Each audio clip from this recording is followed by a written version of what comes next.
Assalamualaikum warahmatullahi wabarakatuh. Selamat pagi anak-anak. Selamat berjumpa kembali dengan Pak Yusuf. Pada pagi hari ini semoga kalian tetap semangat menjalankan kewajiban kita bersama, yaitu belajar meskipun dengan jarak jauh, meskipun dengan media online. Harapan Pak Yusuf kalian tetap semangat mengikuti pembelajaran ini sehingga kita nanti bisa mendapatkan ilmu yang manfaat. Amin. Marilah kita berdoa terlebih dahulu. Pembelajaran hari ini semoga diberikan Allah kelancaran. Ala hadiniyah wa ala kulniyatin sholihah. Al-Fatihah.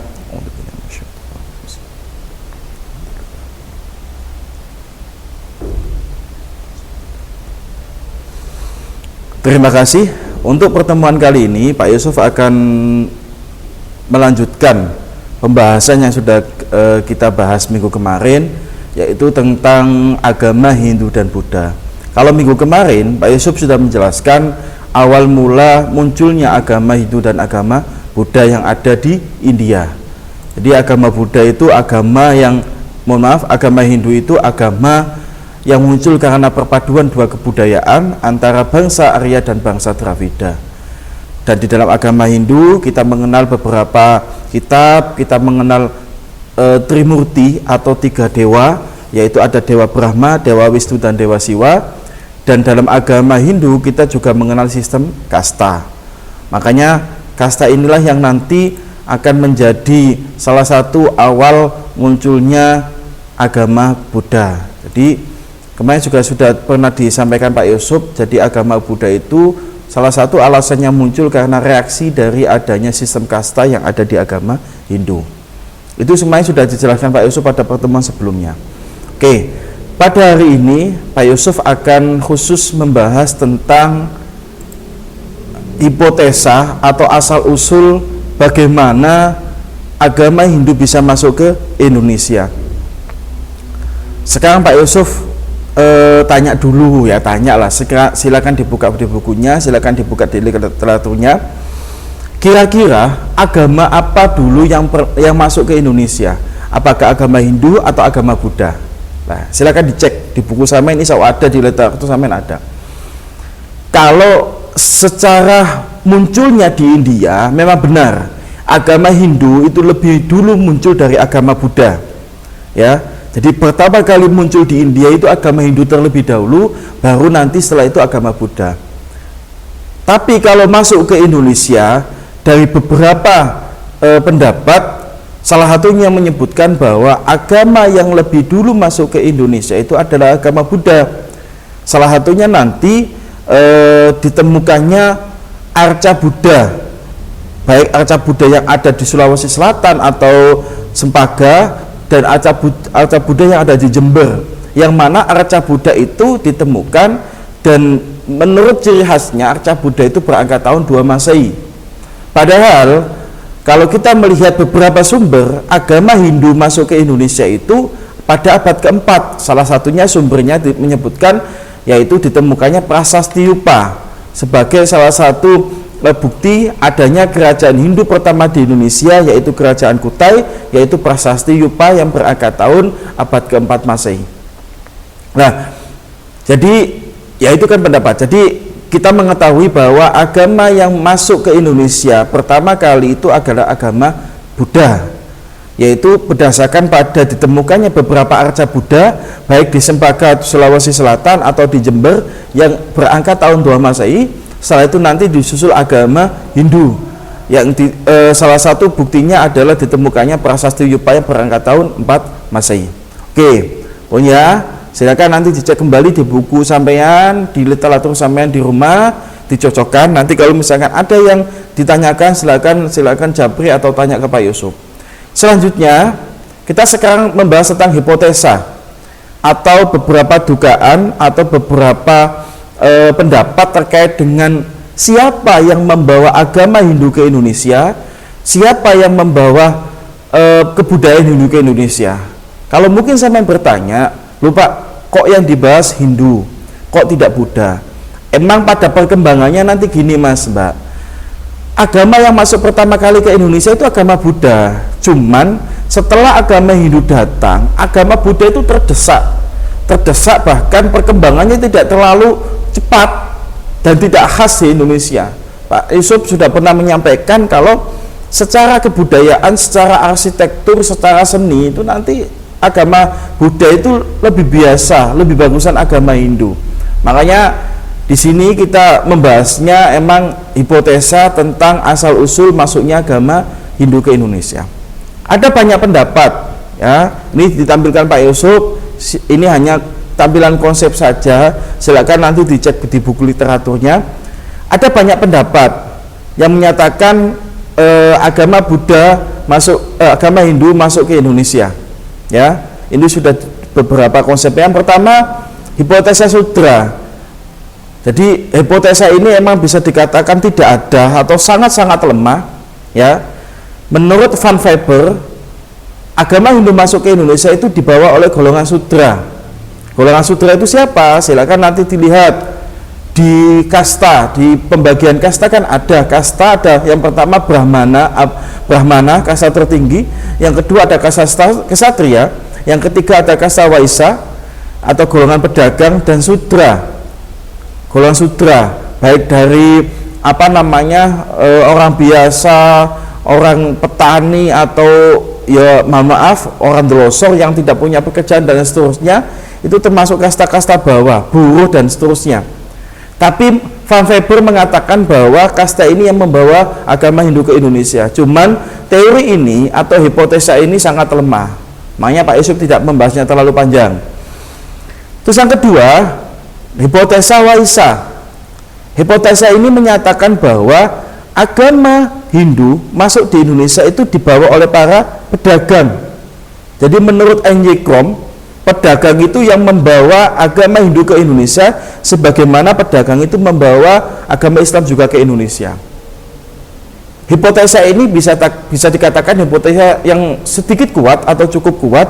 Kenapa? Dalam pemaparannya N.Y. Krom mengatakan negara Indonesia itu terletak sangat strategis, sehingga sangat memungkinkan adanya jalur perdagangan yang lewat laut, yang mana mesti berhenti dan singgah di Indonesia, terutama ada Selat Malaka. Di situ tempatnya yang sangat teduh, sangat enak digunakan para pedagang yang melakukan perjalanan baik dari India ke Cina atau sebaliknya. Nah, disitulah nanti terjadi interaksi, pertemuan antara pedagang dari luar Indonesia yang singgah ke Indonesia, dan di situ terjadi interaksi. Nah, rata-rata mereka melakukan perdagangan di Indonesia itu bertemu dengan para penguasa, bertemu dengan para raja-raja kerajaan kecil atau kepala suku di Indonesia, sehingga di situ terjadi interaksi. Dan rata-rata pedagang dari luar itu memberikan hadiah atau kenang-kenangan terhadap raja-raja atau kepala suku yang ada di Indonesia, sehingga kepala suku atau raja di Indonesia itu sangat senang, dan terjadilah komunikasi yang sangat intens, dan disitulah banyak sekali para pedagang dari luar menyebarkan agama Hindu ke Indonesia. Hipotesa selanjutnya atau teori selanjutnya, siapa yang membawa agama Hindu ke Indonesia? Yang ketiga adalah hipotesa kesatria. Siapa itu kesatria? Sudah pernah dijelaskan Pak Yusuf kan pada waktu kita membahas tentang sistem kasta. Kesatria itu banyak jenis. Ada yang mengatakan dia itu adalah para pahlawan atau para pejuang, atau kalau sekarang itu mungkin tentara, atau dia itu orang-orang kerajaan, kesatria-kesatria dari India. Dan itu menurut beberapa pendapat, ada C.C. Beck, ada Mukherjee, J.S. Boone, itu pendapatnya mengatakan bahwa agama Hindu masuk ke Indonesia dibawa kesatria, tapi dengan ciri khas yang berbeda. Maksudnya bagaimana? Ya kita preteli satu-satu. Silakan dilihat di LKS Samen atau di buku literatur Samen ada.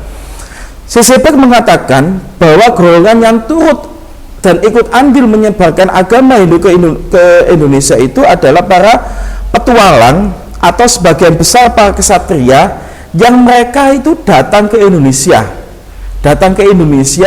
mereka membantu ya menyelesaikan konflik-konflik perebutan kekuasaan di Indonesia.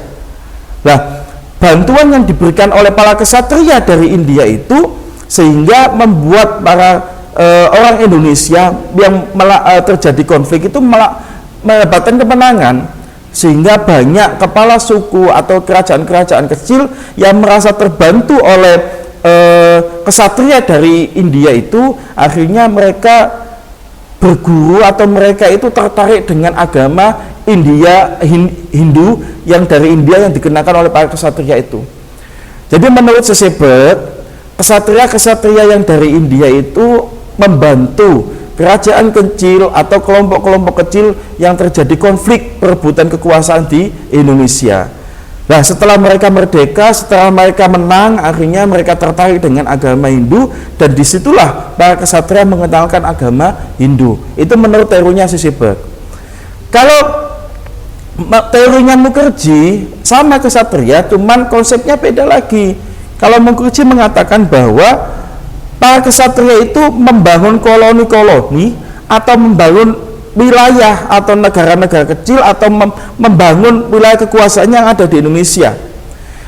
Jadi kesatria atau kerajaan-kerajaan dari India itu membangun koloninya di Indonesia. Setelah terjadi koloni, terbentuknya negara-negara bagian dari India atau dari negara-negara di Indonesia itu atau wilayah kecil di Indonesia itu, akhirnya mereka melakukan hubungan dengan koloni yang ada di Indonesia, dan disitulah terjadi komunikasi yang intens dan terjadilah penyebaran agama Hindu. J. Ellsworth juga berbeda. Kalau J. Ellsworth mengatakan bahwa sekitar abad ke-5 Masehi, banyak kerajaan-kerajaan di India Selatan itu yang mengalami kehancuran karena perang di sana. Jadi perang di India pada abad-abad ke-5 Masehi menyebabkan banyak kerajaan-kerajaan itu yang hancur. Nah, diduga di antara keluarga atau kerajaan-kerajaan tersebut yang hancur itu banyak yang melarikan diri ke Indonesia, sehingga mereka datang ke Indonesia, melarikan diri ke Indonesia, akhirnya mereka mendirikan kerajaan Indonesia dan menyebarkan agama Hindu di Indonesia. Jadi menurut Sisebut, menurut Mukherjee dan J. Ellsworth, bahwa agama Hindu masuk ke Indonesia itu dibawa oleh para kesatria dengan pola dan tipe yang berbeda yang sudah dijelaskan Pak Yusuf tadi. Selanjutnya, ya, ada teori Brahmana. Teori Brahmana ini disampaikan oleh Van Lier, bahwa Brahmana itu yang diundang oleh kepala suku dari Indonesia untuk kepentingan penobatan atau untuk kepentingan kegiatan-kegiatan keagamaan, kegiatan kesukuan di Indonesia. Jadi para Brahmana atau ya bahasa gampangnya kita menyebut pendeta atau pemuka agama orang Hindu itu diundang oleh suku-suku atau kerajaan-kerajaan kecil yang ada di Indonesia untuk memimpin upacara-upacara adat. Nah, pada saat mereka datang ke Indonesia, pada saat mereka bertemu dengan para raja atau penguasa di Indonesia, disitulah terjadi interaksi, terjadilah komunikasi, sehingga para Brahmana tadi langsung menyebarkan dan mengenalkan agama Hindu kepada para kepala suku atau para penduduk yang ada di Indonesia. Itu teori Brahmana. Terus saja juga teori hipotesa arus balik. Jadi arus balik ini juga banyak pendapat, tapi F.D.K. Bos mengatakan bahwa para intelektual, orang-orang pinter itu yang menyebarkan agama di Indonesia. Jadi agama Hindu itu disebarkan oleh para intelektual. Jadi ada dua pendapat sih Mas Mbak. Jadi intelektual itu ada yang berasal dari Indonesia, ada yang berasal dari luar. Maksudnya bagaimana begini? Jadi orang Indonesia itu ada yang belajar karena emang awalnya dia itu mengenal agama Hindu yang disebarkan oleh para kesatria atau Brahmana. Jadi orang Indonesia itu tertarik untuk belajar tentang agama Hindu. Akhirnya dia melakukan perjalanan ke India. Jadi dia belajar agama Hindu, akhirnya menjadi intelek atau pinter. Setelah pinter dan menjadi intelektual, dia kembali lagi ke Indonesia. Dan kembali lagi ke Indonesia itu dia menyebarkan agama Hindu. Nah, itu teori arus balik. Sama seperti ini, India itu membangun pusat-pusat peradaban atau pusat-pusat keagamaan agama Hindu yang ada di India. Akhirnya banyak bermunculan intelektual, banyak bermunculan orang-orang pintar yang paham agama Hindu. Akhirnya dia datang ke Indonesia dan menyebarkan agama Hindu. Yang pada intinya gini Mas Mbak, jadi agama Hindu itu masuk ke Indonesia. Siapa yang menyebarkan? Ya banyak pendapat. Ya kita bisa ikut pendapat manapun. Tapi menurut beberapa buku atau beberapa pendapat yang pernah Pak Yusuf baca, emang ada beberapa kelemahan dan kelebihan. Seperti kalau hipotesa sudra itu kemungkinan agak lemah. Kenapa? Karena orang sudra, buruh atau rakyat jelata itu kemungkinan kalau menyebarkan agama itu cukup berat, karena mereka tidak paham dan tidak begitu mengenal tentang tradisi atau keagamaan Hindu secara menyeluruh. Hipotesa Waisa ini juga cukup kuat. Kenapa? Karena emang yang sering melakukan interaksi dengan penduduk asli orang Indonesia itu adalah para pedagang. Yang sering masuk ke Indonesia itu adalah para pedagang. Terus apakah hipotesa ini juga ada kelemahannya? Ada. Karena para pedagang itu juga tidak dari golongan intelek atau tidak dari golongan pemuka agama. Makanya mereka mengenal agama Hindu itu mengenal agama biasa-biasa saja, tidak seperti kiai gitulah, tidak seperti orang-orang yang paham agama. Hipotesa kesatria sama. Mereka juga tidak paham seberapa tentang agama Hindu. Nah, hipotesa Brahma kuat. Kenapa kuat? Karena orang Brahma itu mesti paham, mesti ngerti tentang seluk-beluk agama Hindu. Orang Brahma, pemuka agama Hindu. Cuman ada beberapa pendapat, ya pernah dibaca Pak Yusuf di beberapa buku, bahwa orang Brahma itu, kepercayaan orang Brahma itu kan dianggap orang yang suci, dan orang yang suci itu emang tidak boleh menyeberang laut, tidak boleh menyeberang air. Jadi kalau masuk ke Indonesia itu kemungkinan juga menyeberang laut, makanya itu juga disangsikan oleh beberapa pendapat. Hipotesa arus balik itu juga cukup kuat, karena banyak para intelek yang belajar dan menyebarkan agama Hindu. Jadi itu beberapa teori, silakan nanti dibaca. Yang pasti agama Hindu ada di Indonesia, agama budaya ada di Indonesia, dan semuanya bisa kita lihat dari perwujudan bentuk-bentuk baik bangunan, baik seni rupa, baik aksara yang ada di Indonesia. Ya. Bahkan bisa dilihat, silakan dilihat di slide ini. Ini adalah salah satu perkembangan tradisi Hindu Buddha yang ada di Indonesia. Bahkan ini adalah dampak masuknya agama Hindu Buddha ke Indonesia. Berdampak pada apa? Pada seni bangunan. Seni bangunan yang kita lihat seperti candi. Ya, candi di Indonesia banyak. Ada candi yang berbentuk agama Hindu, ada candi yang berbentuk agama Buddha. Ya, dari seni rupa dan seni ukir. Ya, seni rupa, seni ukir. Coba nanti sampai kalau jalan-jalan ke candi, seni ukirnya, pengaruhnya dari orang Hindu, dari orang India itu sangat kental yang ada di candi-candi di Indonesia. Aksara dan seni sastra, ya, nanti berkembangnya huruf Pallawa, bahasa Sanskerta, itu semuanya pengaruh dari India, pengaruh dari orang-orang India yang masuk ke Indonesia. Sistem pemerintahan yang awalnya kita hanya berkelompok-kelompok kecil, kesukuan, atau mungkin kerajaan-kerajaan kecil yang tidak mempunyai struktur yang jelas. Tapi setelah masuknya agama Hindu Buddha ke Indonesia atau pengaruh India ke Indonesia, akhirnya di Indonesia muncullah sistem kerajaan yang jelas dan besar. Ya, sistem kalender. Jadi berkembangnya sistem kalender di Indonesia karena pengaruh dari India juga. Terus berkembangnya sistem kepercayaan dan filsafat. Yang paling tidak dalam sistem kepercayaan, setelah masuknya agama Hindu Buddha itu, orang Indonesia yang awalnya menyembah roh nenek moyang, awalnya menyembah patung dan menyembah batu atau menyembah benda, akhirnya mereka mengenal agama Hindu dan mereka menyembah dewa atau Tuhan yang ada di agama Hindu dan agama Buddha. Lah, itulah sekilas yang bisa disampaikan Pak Yusuf hari ini.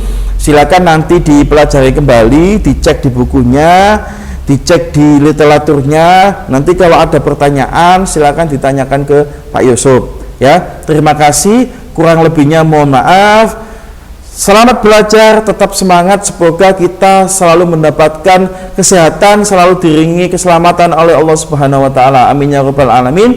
Kurang lebihnya mohon maaf. Assalamualaikum warahmatullahi wabarakatuh.